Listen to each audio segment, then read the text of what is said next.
Coming up next on Arizona Horizon, it's the Journalists Roundtable. We'll look at the week's top stories, including the governor pledging to veto all legislation until lawmakers compromise on disability funding. The Journalists Roundtable is next on Arizona Horizon. Arizona Horizon is made possible by contributions from the Friends of Arizona PBS, members of your public television station. Good evening and welcome to Arizona Horizon. I'm Ted Simons. It's Friday, and that means it's time for the Journalists Roundtable. And joining us tonight, Jim Small of the Arizona Mirror, Cameron Sanchez of KJZZ Radio, and Wayne Schutsky, also of KJZZ Radio. Good to have you all here. Thank you so much for joining us. Jim, we're going to start with you. The governor basically says, don't bring it until you bring it. Yeah, right. So the governor issued a moratorium on signing bills this week, at least bills that weren't already on her desk. There's about 24 bills that were the legislature had already passed and sent to her that are waiting for her thumbs up or thumbs down that she's going to act on in kind of the normal course of action. But she did tell lawmakers, Republicans, look, don't send me anything else until we get this disability funding crisis under control, and you know that money and legislation to make sure that this program doesn't go bankrupt in, I don't know, 2 weeks, week and a half. Until that's done, I'm not going to act on any bills. So don't send me anything. Developmental disability funding, what, 122 some odd million, right? How did this become a crisis? Well, it depends on who you ask. The governor's office basically said that the lawmakers could have handled this themselves, and it was a part of not this year's budget, but the one that they did last year, and they basically have the potential for this money to run out if they don't take action before, I think, sometime next month. The lawmakers are accusing her of making this a problem for not accounting for it in the budget, essentially, and she's accusing them of not wanting to work with her. I am just shocked how long this has gone on for and how many press conferences and press releases and infighting, and Wayne's just been covering the bejesus out of it. And I mean, it's really gotten to the worst possible point. Why has it gotten to this worst possible point? I mean, it's $122 million. It's for developmental disabilities, for autism and these kinds of folks. Get it done. Yeah, as Democrats have pointed out, supplemental budget packages, these like kind of little money added on at the end of the year to make up for budget shortfalls aren't all that rare. And the governor's been asking for this since January. The number has gone up a bit, but they're basically saying, you know, higher than expected enrollment, higher than expected costs in this program that provides services for people with developmental disabilities. Republicans, I think, saw an opening to blame her, and they've blamed her for mismanagement of the program. It kind of seems like both sides have a little bit of a valid argument, but are kind of speaking out of the side of their mouth, and no one wants to take any responsibility. So instead, they're kind of blaming each other, and there's no solution because Hobbs wants a clean funding bill. Republicans have a bill they're moving, but it would severely cut back on certain programs, specifically one that pays parents who act as caregivers that a lot of folks in the community say is really a lifesaver for them. Yeah, and the Republican plan also takes money from other sources, correct? Right. So the Republican plan sweeps money from a lot of different things. The Commerce Authority is one place they're taking some money from. Also, the State Housing Trust Fund. They're taking money from programs that are meant for housing, and you know, when they explained it, you know, the Democrats kind of questioned it during this committee hearing this week, and you know, said like, why are we taking money from here? And the Republicans were basically like, well, because the money's there, and so we should be able to take it and use it for this. And they said, well, yeah, but this is money that's for housing. Like this is money that's supposed to help people get into homes, to keep people from getting foreclosed on, to help, you know, subsidize rents, things like that, keep low-income people from becoming homeless. And so there's been a tussle over that. The money exists in the general fund right now. The state has an operating surplus, and Democrats, when they offered their version of the bill, basically, we're going to take all the money from the general fund and just put it toward this program. Yeah, and the Republican response was?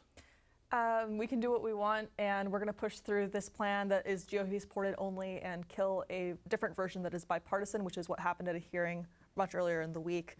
Hobbs was very frustrated by that. She said, don't send me anything like this. Don't send me a partisan plan. Send me a bipartisan plan that fully funds the program and do it sooner rather than later.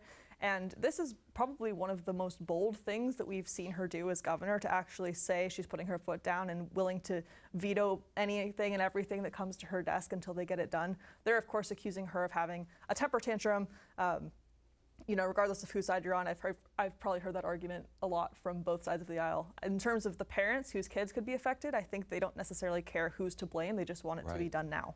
You mentioned the governor, kind of a bold move on her part. This has been done by governors in the past. Yeah, many times. I mean, it's not like something that happens every day, but Governor Ducey did it, Republican governor with a Republican legislature. Governor Brewer did it, Republican governor with a Republican legislature, to force lawmakers to do what they wanted. Usually with them, it had to do with budgets, and with Brewer, I believe, went with the Medicaid expansion budget. So yeah, it's definitely kind of the nuclear option that they have at their disposal, because ultimately, at the end of the day, these lawmakers, their job is to get their bills passed, and she's the one who can stand in the way of that. And I think Speaker Montenegro called it political blackmail. What does this mean? You mentioned some of the bills. Before she said this, the bills that would pass would be safe. Afterwards, no. Axon bill, some of these other bills, what do we got? Yeah, I think that's the chief one that's sitting on that is already on her desk, was the Axon bill that would essentially cancel a referendum election in Scottsdale to let Axon build their headquarters and apartments and a hotel up in North Scottsdale. That was, I thought, kind of an interesting carve out that the governor did. I think she signaled that she seems to like that bill and is probably going to sign that bill. So it kind of spared her from having to act on that immediately. Stolen valor bill, I think, also is on. Is that on her desk, or is that? I believe it made it out of the legislature officially. So yeah, it's on her desk, willing to be signed or vetoed. That one has been the subject of so much contention. She said, though, pretty recently at the same press conference where I think she mentioned that she supports the Axon bill, without saying that she would sign it officially, that she said she also supports the Stolen Valor Act. So I expect that she would want to sign those too. Yeah. Okay. So what happens next? Does the Republican legislature just pump these bills up there so she can, veto, and they can say you're against this and you're against that? What's next? Well, I mean, we saw it in the past. I think Republican lawmakers kind of tried to play chicken with Brewer, I believed, and sent a few her way, and she vetoed them. And so, I mean, it's going to be incumbent on Hobbs to make good on her threat. Otherwise, they're never going to believe her. But it's also worth noting there is a bipartisan solution out there, sponsored by a Republican, amendment to the bill that Republicans themselves blocked from getting a vote. So it has Democratic support. It has some of those kind of measures in place for accountability moving forward that Republicans want, but not as strict as some Republicans want. So it's there. It's just a matter of whether leadership is going to let it see the light of day. Yeah, and that bipartisan thing, I think it's really important to note how it died, right?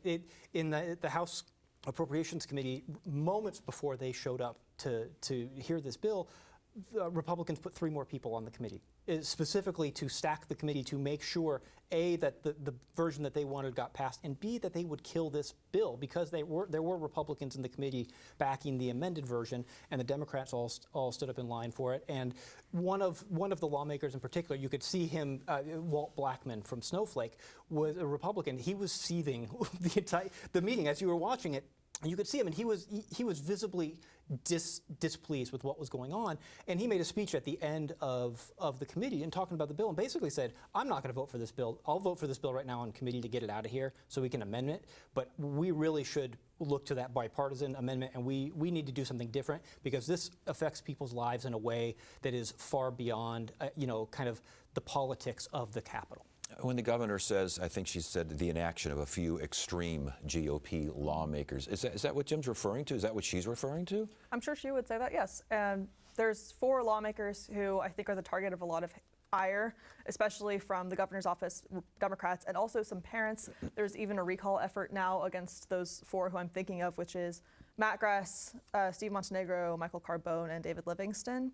So each one of them is now officially being challenged by a parent of a child with a disability who lives in their district, because the parents say that they're so fed up with the lack of action. And as I mentioned earlier, I think it's not that they think everyone but those 4 people are blameless, but it's more a question of who they say has been willing to sit down and meet with them and speak to them about it. Yeah, and I've been kind of covering this from the beginning. And early on, the parent groups made a really strident effort to be bipartisan, to the point where when they held a rally, they wouldn't let any lawmakers speak at their event unless one member from each party showed up, and they got one senator from each party eventually.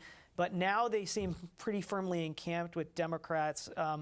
because I think they view the Republicans as obstructing the situation here. I think there are some real questions about rising costs in the DDD program and Medicaid programs overall that need to be answered, but I think they are more aligned with the Democratic argument, which is let's address that with the budget going forward next year. But this program is going to run out of money in 2 weeks, so let's get these programs funded that these kids rely on every single day. Some to do every task in their day. They need that. They need that support. So I think they're much more sympathetic to the Democratic argument of let's get it funded first, and then figure out what steps we need to take to rein in costs next. Last question on this. What do you think is going to happen? They're going to fund it to in some way. I really can't envision a scenario where we hit the end of the month and the money isn't there and these programs shut down. I think that would be really, really bad for the legislature, for the governor too. I mean, even though the governor's been out there cheerleading to try to get this funding across, it would just look bad for everybody.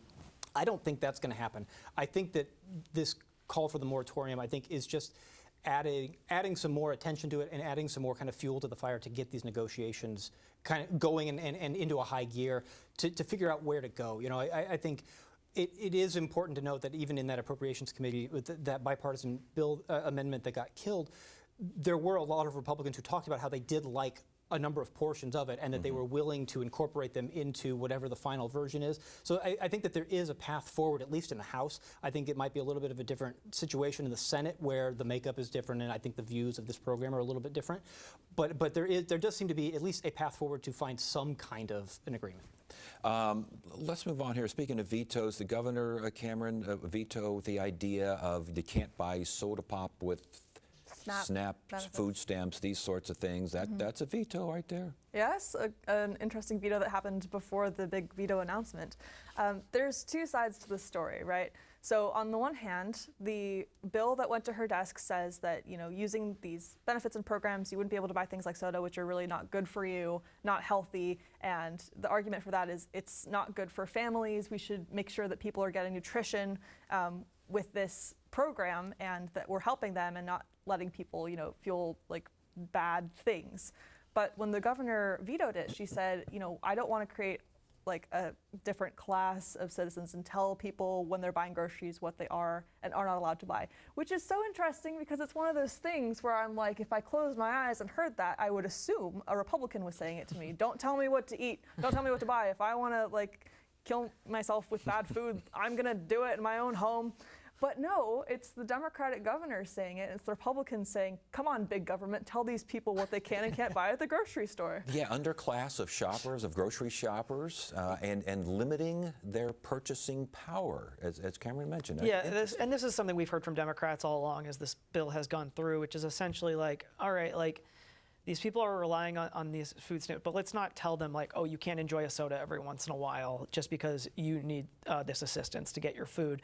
And this is what the other portion of the governor's veto letter, let's focus more on food access because a lot of these folks who rely on SNAP benefits also live in food deserts where they don't have a lot of access to fresh food. So let's focus more on bringing that food and giving them that option than taking away the other options that they have. And did the original bill I read also included something like candy and other things, but those were taken out because they wanted to streamline this and get this done. It didn't get done.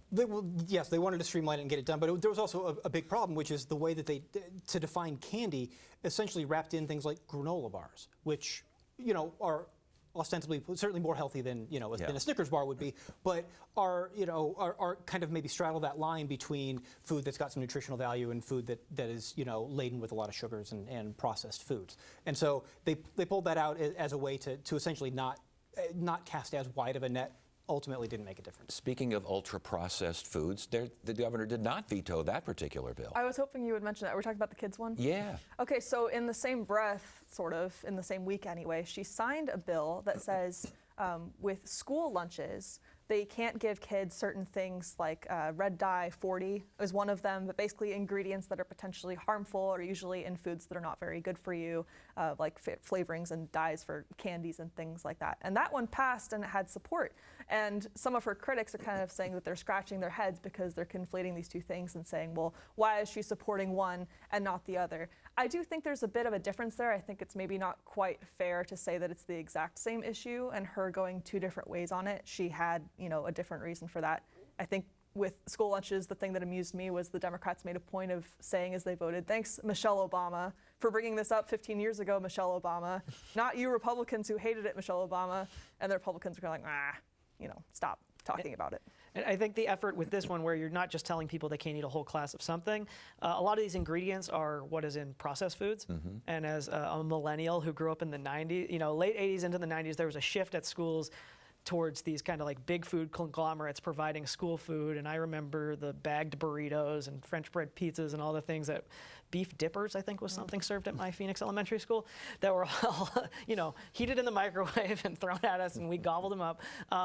So there is kind of a desire to move towards healthier foods back when schools were preparing kind of the foods on site. Now, that would also require a lot of money.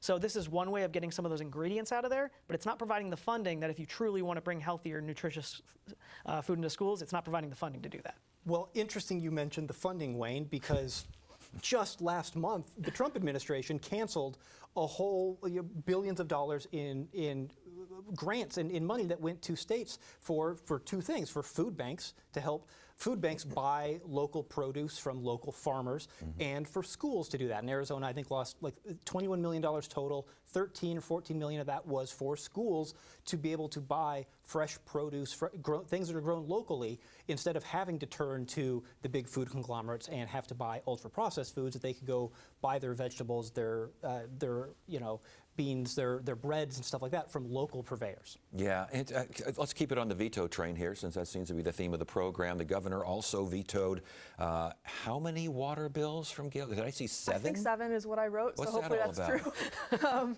Yeah, so these are a handful of almost exclusively Republican bills. They're all by Griffin. Some of them had a little bit of bipartisan support, but almost all of them on party lines. This is almost exclusively also to deal with groundwater issues. If anyone knows the name Gail Griffin, then you'll know that she is this very powerful figure at the Capitol. She's the head of the House Natural Resources Committee. She essentially has a lot of power over what passes and what gets held back on water issues. And she is notorious for being at odds with the governor on that. Hobbs vetoed all of her bills and said these are doing absolutely nothing, basically that they are just minuscule changes in legislation and or go against water protections. I think she used the words pointless and trivial. Yeah, and it's in a way, it's Gail Griffin getting a taste of her own medicine, as Cameron mentioned. Griffin has probably vetoed more water bills than the governor at this point, by way of not allowing them into her committee. They're not just Democratic bills, but there were fellow Republicans who wanted different management type rules to go into place in rural Arizona, and she just did not let them have a hearing. For years, she has blocked any bill that doesn't align with her point of view on how water should be managed. Has not made it through her committee. The governor says that she's still pushing for bipartisan water policy. Jim, is that going to happen? I don't know. I mean, I think it's kind of been like Ahab chasing the white whale for a while now. I think water is a couple problems. I mean, it's really complicated, and I think that the stakeholders are so dependent on the rules, being crafted in a way that benefit them, and not changing the rules in a way that are going to kind of gore their ox. Whether it's agriculture, whether it's cities, whether it's rural Arizonans with wells, people with groundwater rights, all of this, it's complicated. It's really difficult. I mean, the last time that the state did the major overhaul of its water laws was when we created the Groundwater Management Act, which was 1980. So I mean, we're 45 years on from that, and they absolutely need to be there's changes that need to happen in order to accommodate the world as it is now versus the world as it was in 1980. But getting there has proven to be incredibly difficult. If Gail Griffin, if she's blocking so much stuff and has done for years, and we've heard about her on the program in a variety of ways, is that a plus for those who don't want to see more regulation, or is that a minus for those who want to see regulation eased? What is she doing to the water debate? Well, she is at the table in some sense of the word. I think she mostly is known for representing the agricultural industry. And I think the agricultural industry is prudent. They do get vilified a lot because they're such a big user and they are sucking up so much water. And she definitely wants to put the kibosh on anything that cuts down on their economy. But of course, the other side of that coin is, well, at some point, if you don't restrict it and we run out of water, then we're literally have no other options. So Cobb's wants something much more substantial. In terms of will it happen this year, I have a sneaky feeling that it's not as close as people have indicated that they are to a deal. Like on rural groundwater alternatives and on ag to urban, some of these big water issues, I just don't think it's like that close yet. You agree with that? And you can kind of, to that point, see that through the plethora of executive orders and legal challenges and things like that that we're seeing, which is typically the method of least resistance when you can't get something done through the legislative process. Right. Wayne, sticking with you, I think there were a couple other vetoes, one involving cell phones in schools. There's a couple of bills going through with cell phones in schools, trying to stop students from using them, restrict them from using them. I believe the governor did sign one that allowed. She did. I'm sorry. She did sign this one. Yes. That not a complete ban in schools, but is going to require schools to start cracking down on the use. So basically, limiting student use, and then some exceptions for emergency situations where they have to get a hold of their parents and things like that. But yeah, debate has been going on at the Capitol for a while now about that number one, cell phones not great for mental health. Social media on the cell phones not great for mental health. When kids are in schools, let's have them be in schools. They could go back to what my school used when I was in high school, which was all the buildings were made out of tin, so we didn't get any service. Yeah, we're hearing a lot about your high school years. It's very interesting and fascinating. Also, let's get back to vetoes because I'm more comfortable with that. A couple of vaccine bills were vetoed, correct? Who wants to take that? Yeah, one of them, school-related vaccine bills, one of them would have required schools to basically tell parents, proactively give them information that says, hey, here's what you can say, or here's the reasons you can not vaccinate your kids and still be able to send them to school. Was obviously, designed to get more people, to have fewer people vaccinating their kids and give more people the information about what the law allows, and the governor vetoed that. Basically said, well, this is about public health. We want kids to be vaccinated, and we already have exceptions. They exist in state law, and we don't need to be doing this. Yeah, the exemption's already in place, I think, is what she mentioned here. The governor also seems open to this border plan. Do you want to take this one, Wayne? It's like 60-foot kind of buffer zone at the. What's this all about? The governor has said that for a long time now that she's willing to work with the Trump administration when it comes to border security and keeping Arizona safe. It's still kind of unclear to me in what ways she's willing to work with them. She's said that, she's talked about that, and she's done her own policies in terms of like sending money down there for law enforcement to kind of deal with the effects of some negative effects dealing with border security, drug trafficking, human trafficking, that kind of thing. When it comes to actually complying with what Donald Trump wants to do, I haven't seen much of that cooperation beyond what she's saying, which is a good political move in a state like Arizona, but I'm not entirely sure what it would look like for her to cooperate with the administration on that. She says she wants to, her office at least says that they want to ensure that it's about genuine border security. Oh, what does that mean? It seems vague to me, but as Wayne said, I think it's prudent of her. She's obviously not out there with a toolbox building the wall herself, but she's also not said definitively that she's going to stop the Trump administration from anything they want to do on the border. She's saying that she's basically keeping an open mind. And when it came to this recent declaration, she's saying that she's not totally opposed to it, depending on exactly the specifics of what they're going to do. And I think that hasn't completely come out yet. So we don't know like every element of the plan that she is and is not okay with. I think one of the specifics is respect for tribal land. I think that was a big plus for the governor. Yeah, and there obviously is a lot of tribal land along the southern border in Arizona. The Tohono O'odham Nation in particular has a lot, a couple hundred miles of borderland down there, and so that was the Trump's executive order did not apply to tribal lands for obvious reasons. They're sovereign nations. Political calculus of this move again, is this just the governor saying, see, border security? Yeah, my baby. I think so. I think that this is politics, and I think that they're going to try to thread the needle of. I think like Wayne was saying, like saying the right things and making it, seem on surface level like they're on board with some of the more innocuous things I think maybe that the Trump administration wants to do.